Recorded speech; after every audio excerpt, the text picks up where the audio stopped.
అంటే నేను ఇప్పుడు చేతలు చెప్పాను కదండి, చూస్తే ట్రంప్ వల్లే అవుతుంది. కానీ దీంట్లో ఒక ట్విస్ట్ ఉంది.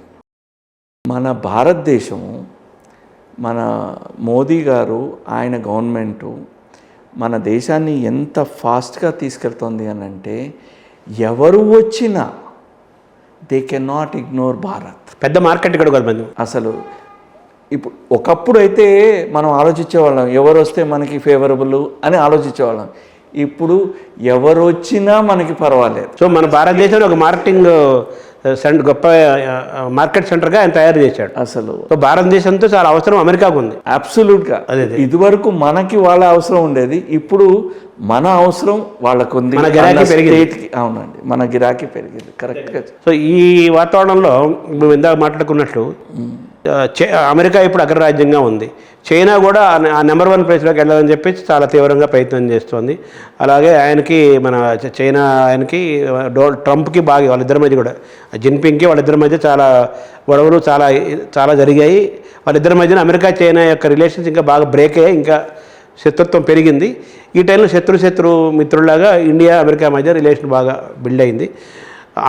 ఇండియాతోటి మనకుండే ఇంత పాపులేషను, మార్కెట్టు, మన ఐడియాలజీ, మన ఆలోచన విధానం, దీనివల్ల చాలా దేశాలు మన ఇండియా వైపు చూస్తున్నాయి. అమెరికా కూడా మనతో చూస్తుంది. అంటే అగ్రరాజ్య స్థానాన్ని కాపాడుకోవాల్సిన ఆర్థిక అవసరంతోనే ఇండియాతో రిలేషన్ మెయింటైన్ చేస్తుంది అమెరికా. ట్రంప్ కూడా అదే ఆలోచన అనుకోవాలా మనం? అంటే అమెరికాలో ఒక సిద్ధాంతం ఉంది, there are no permanent friends, there are only permanent interest. అదే ఆ ఇంట్రెస్ట్ ఉన్నంత వరకు ఏం పర్వాలేదు. ఇంకో పాయింట్ చెప్తానండి. అమెరికాలో కాంగ్రెస్కి ఫ్రెష్మెన్ అంటారు. ఫ్రెష్మెన్ అంటే మన లోక్సభ కానీ రాజ్యసభ కానీ ఈక్వలెంట్ సెనేట్ అంటారు. ఫస్ట్ టైం ఎలక్ట్ అయిన వాళ్ళని ఫ్రెష్మెన్ కాంగ్రెస్మెన్ అంటారు, ఫ్రెష్మెన్ సెనేటర్ అని అంటారు. వాళ్ళని వాళ్ళు ఓత్ తీసుకున్న తర్వాత ఒక నెల రోజులు they will go to a trip to Israel and spend 1 month there. And వాళ్ళు ఏం చేస్తారంటే ఇజ్రాయెల్, దాని హిస్టరీ అంతా వాళ్ళు నేర్చుకుంటారు. అందుకని యునైటెడ్ స్టేట్స్ ఆఫ్ అమెరికాకి ఇజ్రాయెల్కి అంత టైట్ రిలేషన్షిప్, బాండ్ ఉంటుంది. అయితే నేను మా కాంగ్రెస్మెన్ రిచ్ మెకార్మిక్ అని ఉన్నారు, వారి చేత నేను మాట్లాడుతున్నాను. ఏం ప్రపోజల్ చేస్తున్నాను అని అంటే, ఇంకా నడుస్తున్నాయండి కాన్వర్జేషన్స్. అంటే భారతదేశానికి నేను బ్రిడ్జ్గా ఎలా అంటే, నేను మన హర్షవర్ధన్ శ్రింగ్లా గారితో కూడా మాట్లాడాను. ఆయన G20 కోఆర్డినేటర్గా పనిచేశారు. ఏంటంటే వాళ్ళు ఇజ్రాయెల్లో ఎలా 1 month స్పెండ్ చేశారో అలా 1 month అక్కడి నుంచి అయిన తర్వాత మన భారతదేశానికి వచ్చి మన హిస్టరీ కూడా తెలుసుకొని, బికాజ్ భారతదేశం అంటే లార్జెస్ట్ డెమోక్రసీ, అమెరికా అంటే greatest democracy or the oldest democracy అని అంటారు. We should be natural allies. Democratic bond, ఆ democratic bond, philosophy of democracy, ఆ ఫౌండేషన్ ప్రిన్సిపల్స్ ఆర్ సేమ్. అందుకని రిలేషన్షిప్ బాగుండాలి అని అంటే వాళ్ళకు కూడా మన హిస్టరీ. ఇప్పుడు ఏ రోజైనా ఇజ్రాయెల్ అమెరికా ఎంత క్లోజో మీకు తెలుసు. అవును, మన భారతదేశము అమెరికా కూడా అలా క్లోజ్గా ఉండాలని ఈ ప్రపోజల్ మీద పనిచేస్తున్నాము.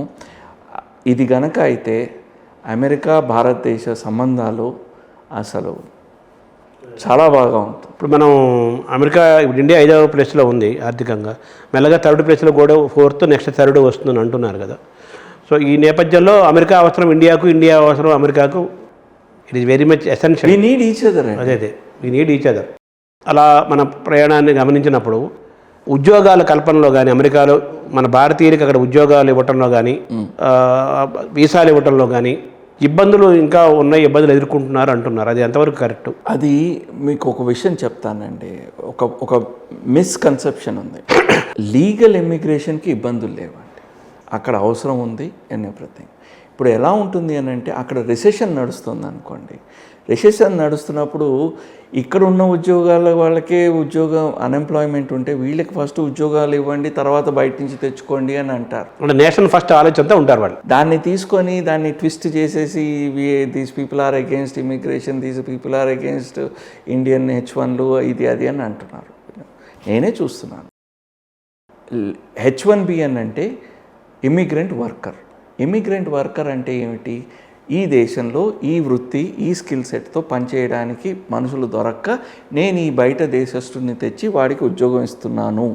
That is the H1B visa concept. Simple లాంగ్వేజ్లో చెప్పాలి అని. ఇక్కడ ఆల్రెడీ 300 మంది 30,000 3 లక్షల మంది ఉద్యోగాలకి వెయిట్ చేస్తుంటే why are you not picking from the ఇక్కడ లేరా? లేనినప్పుడు give me an explanation why you are getting బయట నుంచి ఎందుకు తెస్తున్నావు అని అడుగుతారు. సహజమే, మనం అడగమా? వాళ్ళు in the interest of their nation. Yes, అంతే, అంతకుమించి ఏమీ లేదండి. సో మనకు ఉద్యోగాలకు కానీ వీసాలకు కానీ ఇండియా నుంచి ఎటువంటి ఇబ్బంది అమెరికాలో లేదు. మనకి ఉన్న ఇబ్బంది ఏంటంటే అక్కడ ఉద్యోగం చేస్తూ ఈ 30 ఏళ్ళు వెయిట్ చేయాలా గ్రీన్ కార్డ్కి, దాని మీద ఒక బిల్ పాస్ చేయడానికి మా కాంగ్రెస్ మెన్ పనిచేస్తున్నారు. వారు ఇఫ్ ఈ కెన్ అంటే ఈ సెషన్లో అవ్వాలి అని ప్రయత్నంలో 5 yearsకి తేవాలనుకుంటున్నారు కదా. 5 or less. అది కనుక తెస్తే మన వాళ్ళు ఎంతమంది లక్షల్లో మన భారతీయులు సఫర్ అవుతున్నారండి. లక్షల్లో ఉన్నారు. లక్షల్లో. సో అందరికీ కూడా ఒక పెద్ద సమస్యకు సొల్యూషన్ పెద్ద క్యూ ఉంటుంది కదండి. క్యూ అంతా క్లియర్ అయిపోతుంది. అట్లీస్ట్ ఇంకోటి ఏంటంటే 5 ఏళ్లలో గ్రీన్ కార్డ్ వస్తుంది అని ఒక నమ్మకం. అది 5 ఏళ్ళు ఇంకా లోపే అనేది కదా మీ టార్గెట్. అవును. తర్వాత మన అమెరికన్ ఇన్వెస్ట్మెంట్స్ ఎలా ఉన్నాయి ఇండియాకి? బాగున్నాయండి. అది ఇంకొకటి ఏంటంటే నేను G20 డెలిగేట్గా నేను వచ్చాను అమెరికా రిప్రజెంట్ చేస్తూ. I was one of the delegate మొన్న G20కి. దాంట్లో B20. ఇదే కాకుండా మన ప్రైమ్ మినిస్టర్ మోడీ గారు ఏమన్నారంటే సౌత్ ఇండియా కంప్లీట్గా డెవలప్ అయింది, మిడిల్ ఇండియా బాంబే మహారాష్ట్ర అంతా డెవలప్ అయింది, నార్త్ అండ్ నార్త్ ఈస్ట్ సరిగ్గా డెవలప్ కాలేదు, నార్త్ ఈస్ట్ మీద ఫోకస్ చేయాలి అని చెప్తే అక్కడ ఒకటి మన భారత్ 7 సిస్టర్లీ స్టేట్స్ అంటారు అక్కడ ఇన్వెస్ట్మెంట్కి అని చేశారు. ఆ విధంగా కొంచెం నాకు పనిచేసి నేనేదో మన భారతదేశం సేవ చేసుకునే అవకాశం వచ్చింది. సో అక్కడ ఈ వీసా సమస్యలు ఉద్యోగాలకు ఇబ్బంది ఏం లేదు.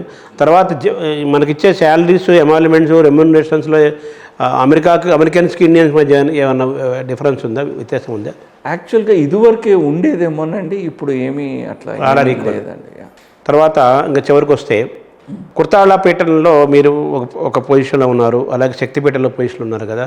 అది ఎలా మీరు స్వామివారు మిమ్మల్ని ఎంపిక చేసుకున్నారు, అది ఎలా జరిగింది? అంటే ఇప్పుడు ఎలా ఉంది అని అంటే అండి, నాకు ఏ రోజు నేను ఏ పదవులు నేను ఆశించలేదండి, ఈరోజు నేను ఆశించట్లేదు. అయితే ఒకరోజు అంటే స్వామివారు పని చెప్తారు, నేను చేస్తాను అని జరగడం అయింది. అయితే ఏమైంది అని అంటే నేను నా పనితనం చూసి స్వామివారు అన్నారు, ఓ రోజు పిలిచారనమాట. పిలిచి అన్నారు, శశిభూషణ్ నువ్వు చాలా మంచి పని చేస్తున్నావోయ్ అని అన్నారు. అదేంటి స్వామీజీ అలా ఉన్నారంటే, నీ మీద కంప్లైంట్లు కొంచెం ఎక్కువ వస్తున్నాయి అని అన్న. అదేంటి స్వామీజీ నేను ఏమైనా పొరపాటు చేశానా, నాకు క్షమించండి, నేను సరిదిద్దుకోలే. అలా కాదు, నువ్వు కరెక్ట్గా పని చేస్తున్నావు, అందుకని కంప్లైంట్లు ఎక్కువ వస్తున్నాయి అంటే చమత్కారంగా అన్నారు అనమాట స్వామివారు. అంటే కంప్లైంట్ల గురించి కాదు, అదే చమత్కారంగా అన్నారు. అయితే అన్నారు, నువ్వు ఇంత మంచి పని చేస్తున్నావు, సెంటీనియల్ సెలబ్రేషన్ 2016లో అనుకుంటాను, 2016లో నేను చీఫ్ ఆపరేటింగ్ ఆఫీసర్గా నేను నియమిస్తాను కుర్తాల పీఠానికి. ఇవన్నీ వ్యవస్థ అంతా మన అన్నీ కొంచెం తీసుకురా, ఎందుకంటే నా కార్పొరేట్ ఎక్స్పీరియన్సు, ఈ మేనేజ్మెంట్ ఎక్స్పీరియన్స్ అప్పటి నుంచి నేను చేయగలిగింది నేను చేస్తున్నాను. అది ఇదంతా మా పూర్వీకులు మోచర్ల వెంకట్రాయుడు గారు వారు చేసిన సుశ్రుత మౌనస్వామికి నాకు ఇలా స్వామివారి కృప వల్ల నాకు వచ్చింది. శక్తిపీఠంతో ఏంటాను మనం? శక్తిపీఠానికి ఏమైందంటే అండి, మేము శక్తిపీఠం స్థాపించడానికి చాలా లొకేషన్స్ చూస్తుండినాం అన్నమాట. మళ్ళా కాళీదేవి అనుగ్రహం వల్ల ఈ రాయల చెరువు దగ్గర ఈ స్థలం కనిపించింది నాకు. చేస్తే స్వామివారికి చెప్పినప్పుడు అవును కనిపిస్తుంది అని చెప్పారు. చెప్తే అప్పుడు ఆ స్థలం తీసుకోవడం జరిగి తర్వాత అక్కడ దేవాలయం అంటే నిర్మాణం జరిగింది. అయితే స్వామివారు మాతాజీ వారు అన్నారు, మీరు ఇంత చేస్తున్నారు, మీరు శక్తిపీఠానికి చీఫ్ ఎగ్జిక్యూటివ్ ఆఫీసర్గా ఉండాలి అని వారు ఆదేశించారు. నేను అది కంటిన్యూ చేస్తాను. అంటే శక్తిపీఠ ల్యాండ్ మీరే ఇచ్చారా? అది ఎలాగ మీరు డొనేట్ చేశారు? అవునండి, నేను కొని దానం చేశానండి. I donated the land to Shaktipeetha. అంటే కుర్తాళ్ళపేట ఉండగా మళ్ళీ శక్తిపీఠ ఎందుకని అంటున్నా అంటే స్వామివారు ఏమనుకున్నారంటే స్త్రీలకి స్పెసిఫిక్గా ఉమెన్ ఎంపవర్మెంట్కి ఇప్పుడు అంటే ఒక వింగ్ అది ఇండిపెండెంట్గా సెపరేట్గా ఉండాలి అన్నట్టుగా వారు ఆలోచించారు. చూసినప్పుడు అయితే ఇలా ప్రణాళిక ఇలా ప్లాన్ ఉంది అని అంటే నేను ఫార్వర్డ్ వచ్చి ఆ స్థలం తీసుకొని దానికి ఇండిపెండెంట్గా అది సెపరేట్గా ఉమెన్ ఆడవాళ్ళకి ఫోకస్గా మాతాజీ వారిని పీఠాధీశ్వరిగా వారు నియమించారు. అది independent body, it has nothing to do with Siddheshwari Peetham అండి. జస్ట్ లైక్ సిద్ధేశ్వరి సేవ అక్కడ అది Siddhashramam is autonomous, it has anything to do. స్వామివారు వ్యవస్థాపకులు ఇక్కడ, అక్కడ ఆనరరీ చైర్. అక్కడ తిరుపతికి, హైదరాబాద్ దానికి ఆనరియా, శక్తిపీఠానికి ఫౌండర్ ఇది అది అన్నమాట. అండ్ దానికి కుర్తాల పీఠానికి సంబంధం లేదండి. వారి మటుకు ఈజ్ ద అంటే మీరు ఈ ఆధ్యాత్మికం పెరిగిన నేపథ్యంలో మీరు మీ వ్యాపారాలు, మీ వ్యవహారాలు అవన్నీ కూడా మరి తగ్గిపోతే మీరు మీ వెల్త్, మీ ఆర్థికమైన పట్టుత్వం, సంపద సృష్టి అవన్నీ అవి ఎలా మీట్ అవుతున్నారు, వాటిని ఎలా ప్రొటెక్ట్ చేసుకుంటున్నారు? అమ్మవారి దయ వల్ల, స్వామివారి కృప వల్ల అవన్నీ బాగున్నాయండి. అండ్ కంపెనీలన్నీ are self sustained, self governing and everything. అందులోనూ మా missus she is running everything there. నేను బోర్డ్ మీటింగ్స్ అన్నీ అటెండ్ అయ్యి నేను డైరెక్షన్ ఇస్తాను. ఇంప్లిమెంట్ చేయడానికి మంచి టీం ఉందండి. అమ్మవారి దయ వల్ల, స్వామివారి కృప వల్ల అంతా బాగానే జరుగుతుంది. అంటే మీరు అమెరికాలో కంటే ఎక్కువ ఇండియాలోనే మన కొత్తపేట ఏదైనా కార్యక్రమాలు జరుగుతున్నా, ఏదన్నా అసైన్మెంట్స్ ప్రాజెక్ట్స్ ఉన్నా, లేదా శక్తిపీఠం ఉన్నా కదా మీరు ఎక్కువ కనిపిస్తున్నారు కదా.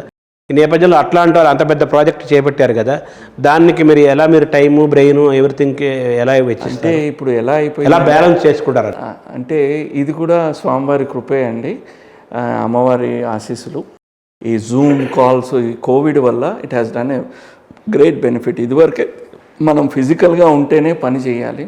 ఇప్పుడు మనం ఎక్కడున్నా ప్రపంచంలో ఐ కెన్ మేనేజ్. ఇప్పుడు ఫర్ ఎగ్జాంపుల్ నేను అమెరికాలో ఉన్న, ఇక్కడ వ్యవస్థ గురించి, మేనేజ్మెంటు, పీఠాలు, ఇవన్నీ అడ్మినిస్ట్రేషన్లో నా పాత్ర ఏదున్నా I can do that on Zoom calls కానీ ఏదన్నా, అక్కడ కూడా I'm able to do that. ఇబ్బంది ఏమీ లేదు. ఇదంతా ఏమిటి అని అంటే అమ్మవారి దయ వల్ల, స్వామివారి కృప వల్ల మంచి team, it's a team effort. మంచి టీం ఉందండి, మంచి గ్రేట్ టీం. అది అక్కడ ఆశ్రమానికి మంచి వాలంటీర్ టీం ఉంది. సో నాకు వీక్లీ కాల్స్ నడుస్తూ ఉంటాయి. Everything I'm on top of everything. ఇబ్బంది ఏమీ లేదు. భవిష్యత్తు ఏం చేయబోతున్నారు, ఏమవ్వాలనుకుంటున్నారు? మీరు స్పిరిచువల్ జర్నీ మీ ఎక్కువ స్పిరిచువల్ జర్నీ జరుగుతుంది కదా మీకు, in addition to other activities you are more on spiritualism. స్వామివారు ఏం ఆదేశిస్తారో వారికే తెలియాలి. వారు ఏం చెప్తే నేను అదే చేస్తాను. Thank you. చాలా సంతోషం అండి. నమస్తే.